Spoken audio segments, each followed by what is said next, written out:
Début 2016, la section classe horaire aménagée musique du Conservatoire de musique d'Aurillac accueille une figure encore inconnue des élèves. Invité par Blandine Godin sous l'égide de son directeur Yann Tandero, Gonzalo Busto, compositeur et chef d'orchestre reconnu, lit des partitions un peu étranges à un groupe de jeunes musiciens en devenir. Parce que c'est la difficulté d'une partie comme ça, c'est que on peut perdre facilement la batture, la mesure. Donc pour ça, je mis sur la portée les noirs.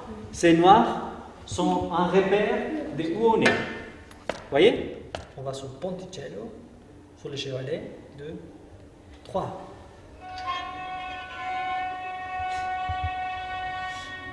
Ici ou là, quelques notes sont hésitantes, difficiles.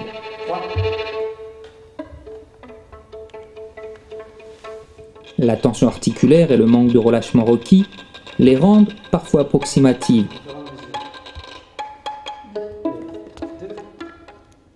Pourtant, elles préfigurent le devenir d'une œuvre musicale originale dont l'aboutissement donnera lieu à un concert magistral joué en fin d'année. Un projet ambitieux vient de débuter. Quand j'ai su qu'il était compositeur, et notamment donc d'œuvres très contemporaines, j'ai quand même eu l'idée de proposer Gonzalo pour cette création, pour une création à Aurillac, au conservatoire. J'ai rencontré en octobre les musiciens et j'ai commencé à écrire une musique inspirée de leurs caractéristiques. Et ça a donné comme rendu une pièce qui à la fois a un objectif commun, on joue tous ensemble, à la fois il y a l'espace pour chacun des musiciens. De cette collaboration naît un désir profond et partagé qui s'incarne dans une volonté intense de créer. L'exploration et le questionnement en sont la source.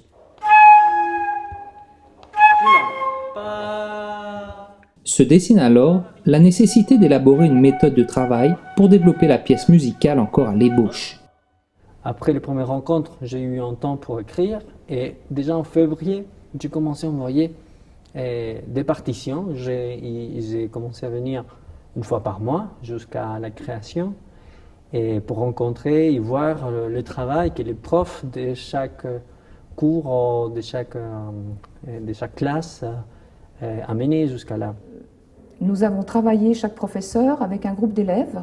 Donc moi j'ai travaillé avec mon ensemble de violons, puisque j'ai 7 élèves concernés sur ce projet. Et il y a d'autres élèves violonistes, donc avec l'autre professeur, qui ont travaillé aussi de leur côté. Les altistes étaient de leur côté. Chacun a travaillé en fait dans sa discipline. Puis il y a eu après les répétitions communes. À partir de cette deuxième rencontre, février, mars, avril et notamment mai, la création, on a eu des échanges qui ont nourri la partition. J'ai changé des choses à partir de ces premières rencontres, des choses qui peuvent être mieux adaptées à leurs caractéristiques, à leurs envies, en gardant toujours l'idée ou la ligne musicale qu'ils avaient proposée au début.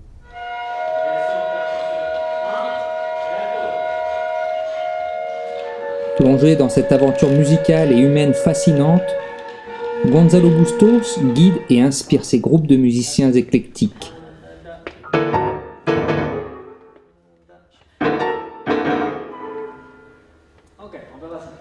Inégaux dans la maîtrise de leur instrument, chacun se découvre pourtant un point commun, l'envie irrésistible d'apprendre.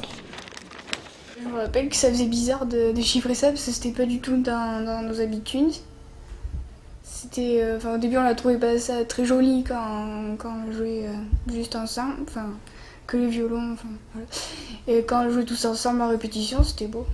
Le déchiffrage, il y avait beaucoup de rythmes différents, du coup c'était assez dur à caser parce qu'il fallait que tous les accordéons rentrent, tous les rythmes se chevauchent et c'était pas les mêmes à chaque fois, donc c'était dur, mais après on a bien réussi et c'était très joli.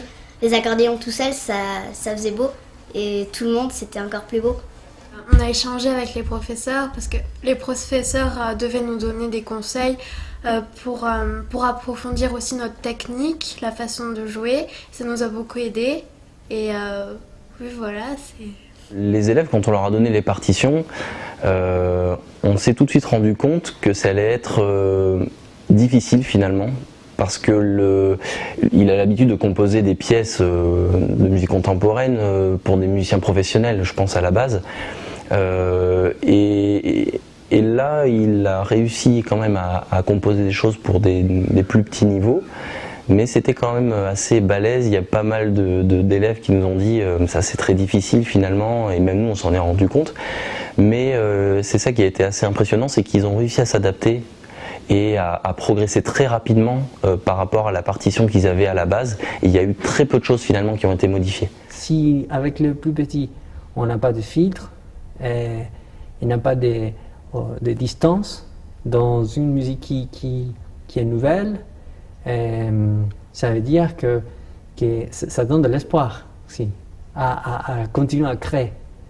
Et je crois que ça, il faut toujours garder ce contact avec le petit et la création avec les enfants.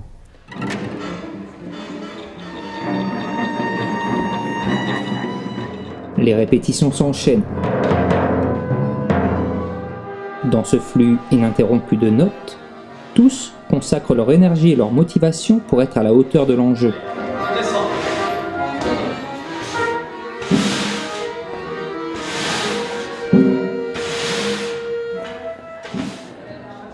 Quant au chef d'orchestre, il affine son œuvre.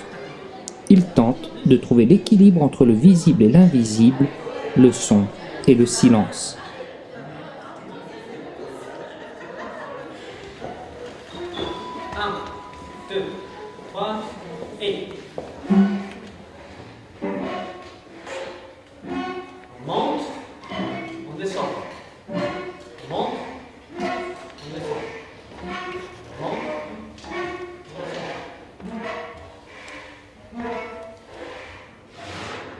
Tout est question de mesure, et l'orchestre auquel il fait face incarne cette mesure.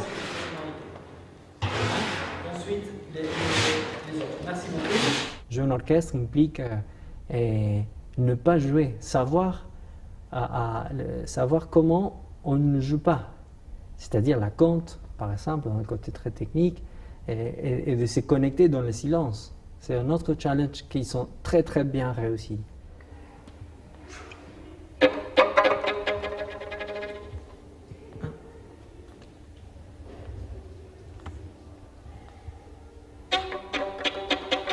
Ok, là c'est très important de jouer après le temps, pas avant. 2, 3, 4, dernière, attention, et... Oui, tac, tac, tac, tac, tac, tac. On va le couper. Tac, tac, tac, tac, tac. Vous voyez, c'est une seule croche. Tac, tac, tac. Donc on fait ça, 3, et... Très bien, ça c'est bien. Pour sublimer ce qu'il y a de meilleur en chacun de nous, certaines compétences humaines sont nécessaires, pour ne pas dire indispensables. Le socle de l'approche pédagogique dont Gonzalo Busto est l'artisan s'appuie sur 3 vertus qui lui sont chères: la sincérité, la disponibilité et l'abnégation. Tu peux jouer le premier? Non. Attends. Je mets ici, joue encore. Et je sais qu'il sort par là. Ça c'est le dial, c'est ça. Donc je vais descendre, vous voyez. Je descends ici. Ah oui. Donc je l'appelle encore une fois. Tu peux le jouer? Là c'est mieux. Vous voyez? Qu'est-ce que ça veut dire? Ça veut dire que vous avez vu quand on est sur la première mesure, le troisième temps. Joue le son suivant. 3.1. On est à la mesure 3. Oui, c'est le son. Point 1. Ah oui. Donc lui, la machine, il détecte où vous êtes. Bah, il fait une liste. Donc si vous jouez 2 fois, ou vous ne jouez pas au moment où il faut, la personne qui est là... Il peut la remettre. Va la remettre. Bon. Enfin, essayer de la remettre. Ouais, mais le problème c'est qu'en live, quand le concert a démarré, c'est très difficile de rattraper ça.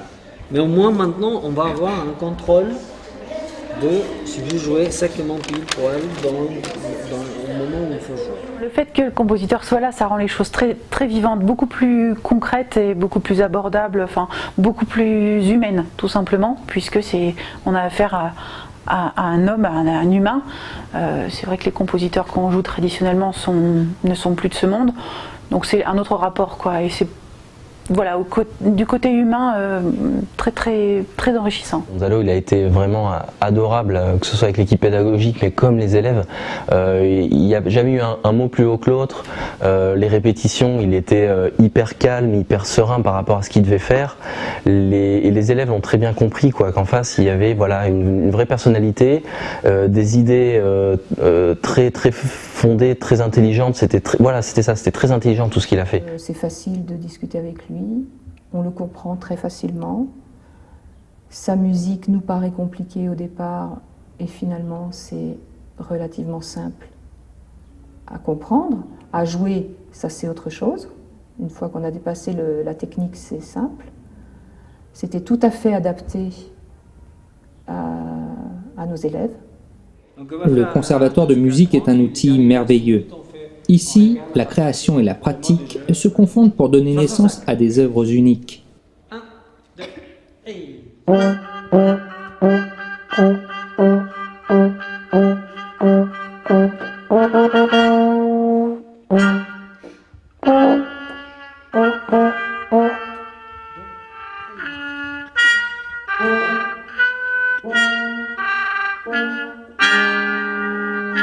Je trouve que nous avons la responsabilité aussi d'écrire et d'ouvrir le champ. D'autres générations ont fait beaucoup pour créer des institutions et des cadres pour les créations aujourd'hui, mais ils n'ont pas pensé trop à des projets aussi pédagogiques ou des projets des médiations. Et aujourd'hui, je crois que on a des outils pour pouvoir faire, et on a la responsabilité pour écrire aussi dans ces cadres. Et là, l'autre deuxième chose, c'est remercier au conservatoire de Aurillac et à l'ensemble des profs pour avoir participé pour l'invitation déjà, et pour avoir soutenu le projet de cette manière, qui a été fédérateur de beaucoup des personnalités différentes et qui a montré, et grâce à notamment par exemple à Patrice Soulier, qui était le responsable de chant, a montré qu'on peut faire des musiques ensemble et que finalement, en étant musicien, c'est ça le principal.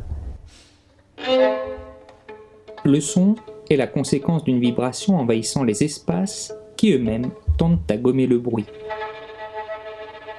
Molto crescendo. 1, 2, 3. Inlassablement, il manifeste des altérations du temps, comme pour modifier le flux incessant de nos vies agitées.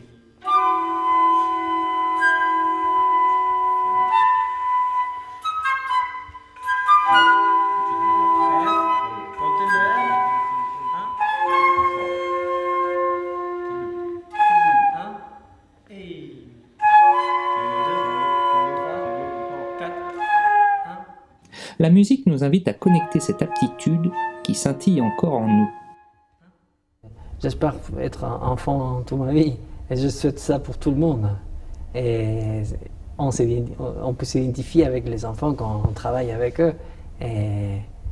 Parce que là, ça vient cette fraîcheur, cette liberté de dire ce qu'on pense, et cette sincérité d'être face à un adulte, et si on n'aime pas, on n'aime pas. Si on aime bien, on est là et on se lance. Et cette sincérité, il nous faut. En tant qu'adulte, il faut la garder. Et il faut jouer. Tout ça, c'est un jeu. Tout ça, c'est un jeu. Une sorte de jeu divin, hein, mais il faut jouer, il faut continuer à jouer. Et là, le maître, c'est les enfants.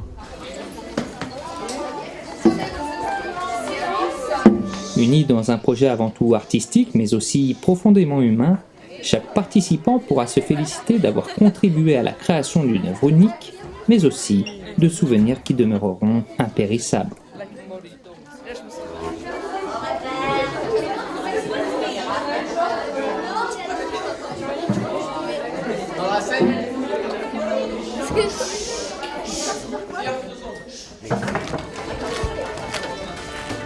Le concert est le point d'orgue de cette aventure. Toutes ces heures consacrées à parfaire la technique et l'interprétation trouvent dans ce dénouement ultime un lieu d'expression où tout reste à partager. Le moment tant redouté, mais aussi profondément envié, approche, sans que personne ne veuille le repousser.